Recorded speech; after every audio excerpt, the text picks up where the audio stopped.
Good that you're awake because we have some really cool stuff to tell you. They call it first-of-a-kind Piracy Protection that allows TELUS to scale massively against pirates on VOD, on live, across a variety of platforms. My name is Andy Waltenspiel. I'm excited to be your host and moderator today. In my day job, I'm running a Munich-based consultancy, working with operators and vendors on go-to-market innovation strategy and thought leadership. So, I have notes because there's complex names. We start with ladies first. Maria Masha Malinkowitsch. She is the Senior Product Manager for Streamkeeper at Verimatrix. Masha, hello. Hi. We were supposed to have Sofia Regoggio here, the CRO of Verimatrix. She is very sorry she can't make it, apologizes. Instead, we have my former colleague, Klaus Schenk. He is the SVP Security and Threat Research at Verimatrix. And when I say former colleague, we worked together 22 years ago at Beta Research. I don't know what you did. I have a lot more gray hair than you. Colored hair. Ah, there we go. You get even beauty tips today. And we got Dilshan da Silva. He is the Director Technology Strategy at TELUS. Hey, Dilshan. You have your fan club with you. Amazing. And last but not least, Mina, Nesiem. He's Director of Software Engineering at TELUS. Great to have you guys. Yep. And lady at the other door. So, not everybody might know TELUS. TELUS is the second largest operator in Canada. So maybe, Dilshan, can you give us an overview of who is TELUS and what is that project about that we're going to talk about today? Sure. Yeah, second largest operator in Canada. We offer mobility, internet, TV, and smart home automation. And in the TV area, we've got about 1.3 million subscribers. And we had effectively, been on a proprietary middleware solution for a number of years. And we felt kind of locked in terms of the roadmap and things like that. So, there was a decision made to really invest in seizing our own destiny, if you will. And so we invested in building our own middleware platform and bringing the vendors together to integrate the solution for all aspects of the video streaming from end to end. And we embarked on this about 2 years ago, and within 12 months, we launched the first version of this product in markets. And we migrated about 100,000 of our customers over. And then in the second year, we added network PVR and some premium features. And we were able to launch that and start loading new customers as well. So we've got about 250 to 300,000 customers active on it at this point and growing rapidly. Thank you for that overview. So what we're going to discuss now is what is so special about that project that these two partners delivered? Maybe dig into some secret sauce. Let's see if we can get something and have some key takeaways for you. You're here because obviously you're happy with what Verimatrix and you put off. Why is that? And what were maybe some key decision criteria? Why did you go with Verimatrix?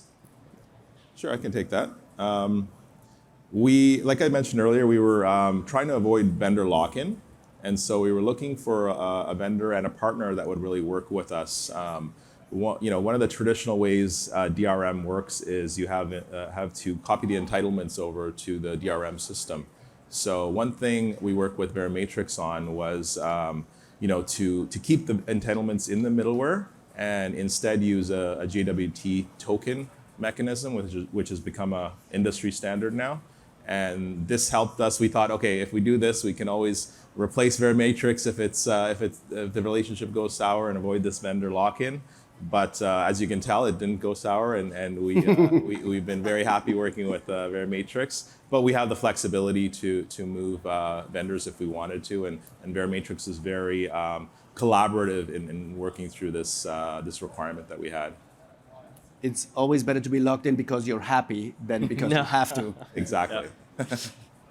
Mina, what are some of the key benefits you're seeing now after it's live? What is so great about that new platform? Yeah, well, the new platform that we built supports a wide range of mobile devices and lots of different platforms. So one of the main benefit that we were getting with working with Verimatrix is how we can support a multi-DRM system without being implementing different implementation for each of these platform. Also, Verimatrix work very closely with us in terms of how we can support our scalability and be able to provide more reliability by deploying it into different regions that support our customer. Verimatrix started, for example, first in the East Coast in AWS regions. Now they're moving it to AWS West Coast just to support our customer base. So having ability to give us the active platform, it's really increasing our reliability. We know we can trust the system more and more. Okay. We titled this first of its kind security solution. Why is that, and what is so unique about it?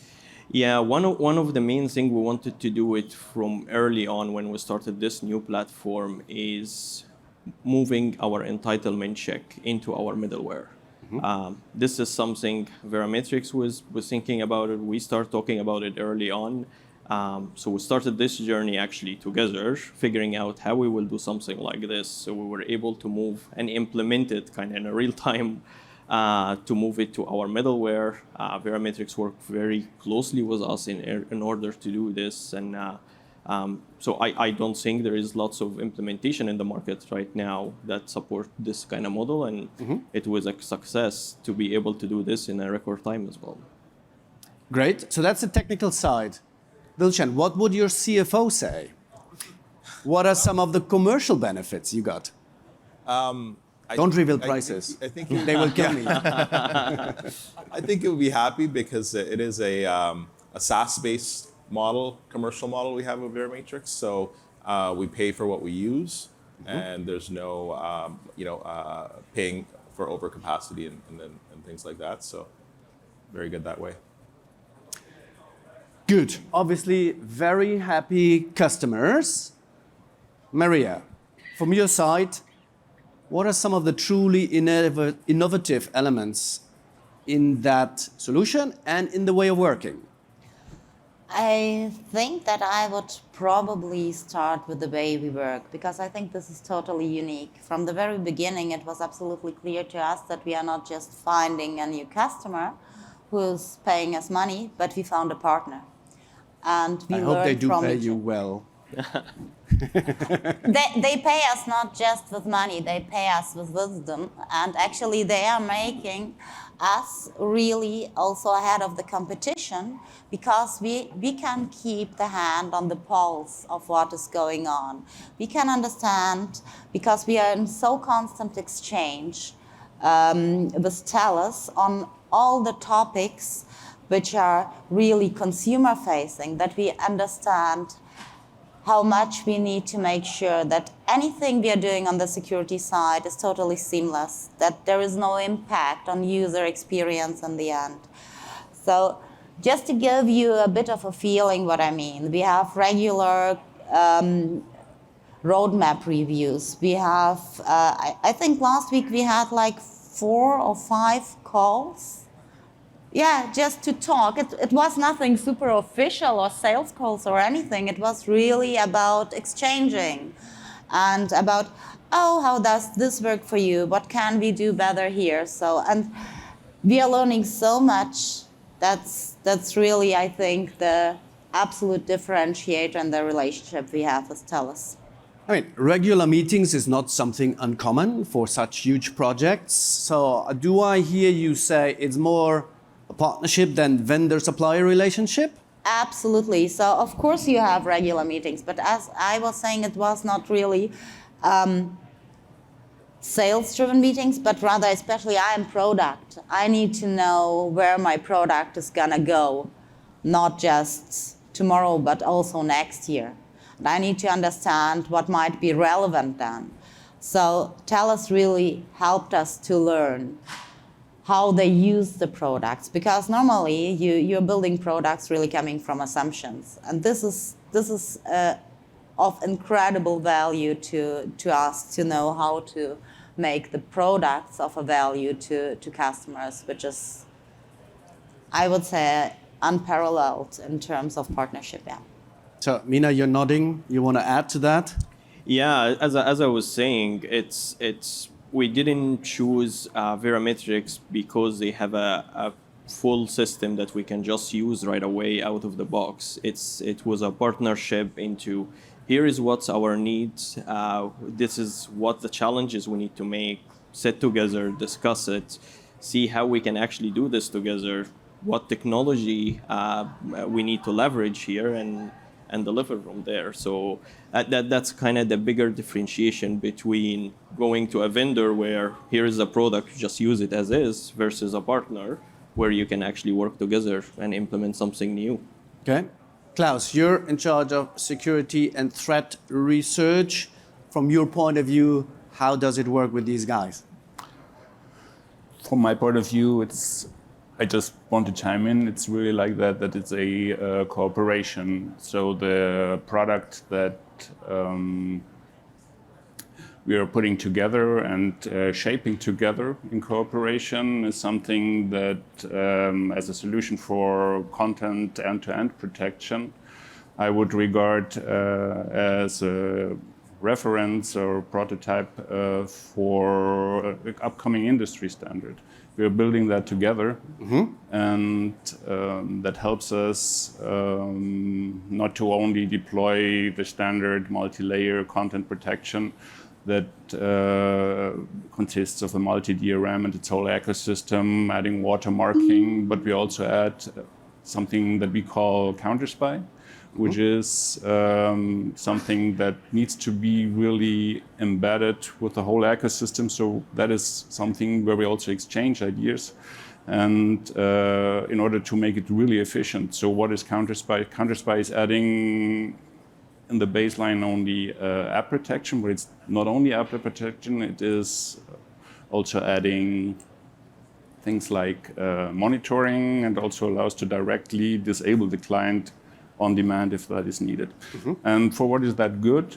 It is good in the end for things like device attestation. So if someone is trying to fiddle around with the video player and the CDM in order to extract content keys, that is something that we would best case prevent, but in any case can monitor. Or the other big gap that is exploited is the extraction or manipulation of tokens. And that is also what we can best case the manipulation and extraction prevent, in any case monitor. And the data that we put together, that is really something that needs to be aligned with whatever you have in the head end, and that's why it's so important to have this cooperation. And this data can then be aligned and evaluated, and allows to shut down the clients that are leaking the content or leaking the data that allows extraction of the content in the end, to shut down whenever it's needed, or to prevent the whole thing. And that's why I'm really happy that we have the opportunity to make this concept come real in cooperation. It's nothing that will come by dictating a product. It's really something that, first of a kind, we have to build together. Okay, great. So we want to equip you also with some learning, of course, some takeaways. So maybe Dilshan, if other operators face the same challenge, and I'm sure there's a ton out there, what would you recommend them to do, where to start, how to approach it? It's a do fantastic partnership. Yeah, that's maybe too blunt. So let's dig a bit deeper. I think treating your vendor as a partner is important, but how do you do that? I mean, it's really having those conversations regularly, putting your requirements on the table. With Verimatrix, DRM obviously is the key competency around security and anti-piracy, but there's other factors that were important for us, as Mina said. The latency of the channel change is a key factor. So we brought that to the table, and Verimatrix was able to help us, put another point of presence in our region. So those types of, requirements, oftentimes you don't really bring to the vendor, but in this case, I think as a partner, when we started discussing it and brainstorming it and working through the details, we were able to really, beef up our solution and improve the customer experience. So that was great. Yeah. You don't find great partners with a reverse auction most of the time. Yeah. Cheap in the beginning. From your side, Verimatrix, what would you say are some of the main learnings? I mean, fantastic, you would all like to have such great customers at TELUS. What are some of your learnings? What maybe the mindset change you had to do to be such a good partner? Yeah, I think the moment you're lucky enough to stumble over a customer who is really prepared to share all of these details, all of this knowledge he has about their consumer, you need to be ready to listen and to react, not to stick to whatever plan you had. I mean, everybody claims to be agile, blah, blah. In reality, yeah, seriously, I mean, everybody says that, but in reality, you need to listen. And that's the most important part. If you're lucky enough to stumble over people who want to go into that journey, who understand the threats, who understand that they can grow the subscription base only based on a solid, on a really holistic anti-piracy strategy, then you should really make sure you listen well and you react on time. So that's what I would say to that. So TELUS is the work you did with TELUS, the blueprint for you going forward?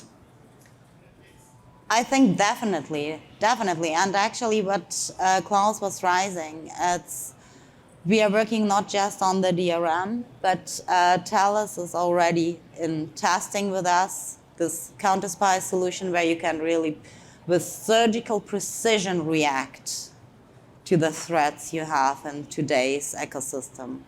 And last but not least, it's fun. Yeah. Work with people that you like and learn something. I mean, that's paradise.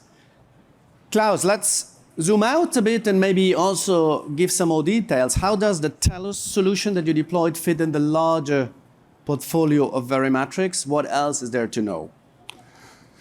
So the summary is pretty much what I gave before, in the sense of that the whole system has as end-to-end protection, the DRM side, the watermarking side, as well as the added value of counter-spy. That is, from my perspective, especially the counter-spy part, addressing that part of the attack scenarios that is most exploited at this point of time.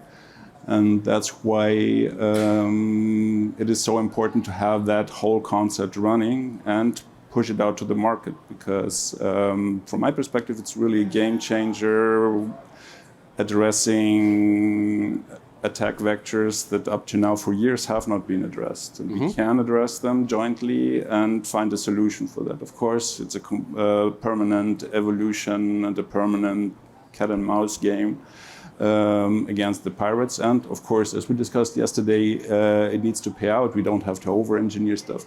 But the beauty of the solution is that it is flexible. So we can add more protection as we go, as we need. And that is, for me, scalable also for other customers. That's why I regard it as a reference blueprint also for other customers. Yeah. Like you said, constant cat and mouse game. The pirates never sleep. It's a constant race. I mean, you've been in the business for more than 20 years. What's next? What is coming? What's the next generation? What's the evolution? Maybe what are some new threats that are just emerging? Give us some insights. So It is always a little bit without informing the pirates too much, huh? it's always a little Because they listen as well. Yeah, I think the whole game is played in the way that also pirates educate us.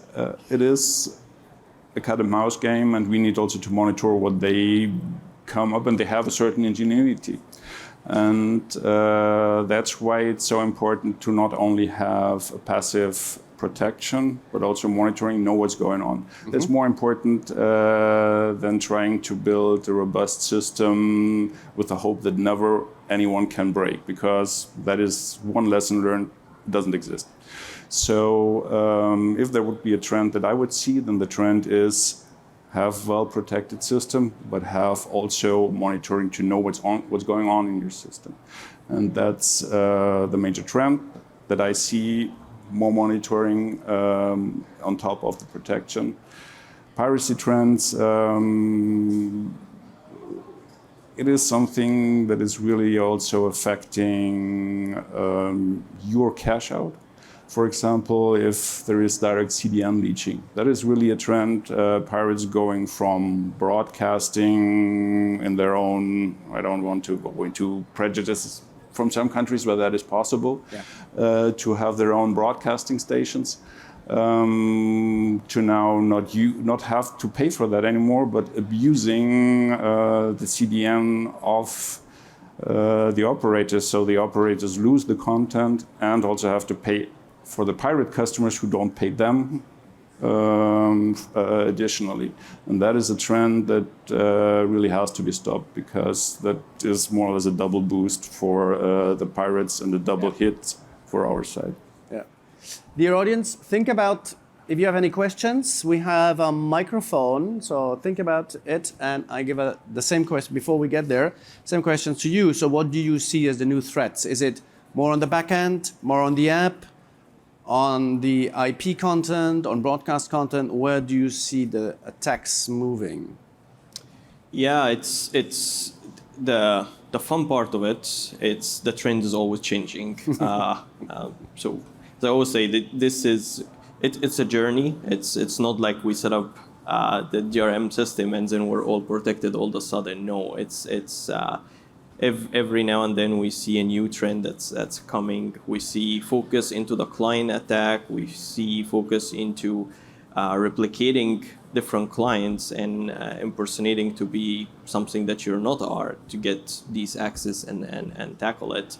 We see different attack going directly to our CDN to extract this information, and it's crucial. As Carlos was saying, you're not gonna build 100% protected system, but you're gonna make it very hard. And the key part here is to have a monitoring in place. So when the trends happen, when the trend change, you know right away what's happening, and then work very closely right away to implement a countermeasure to stop some of these attacks. Okay, perfect. Thank you very much for being here. Thank you for having been here, and have a fantastic rest of the show. Big applause again for you. Thank you.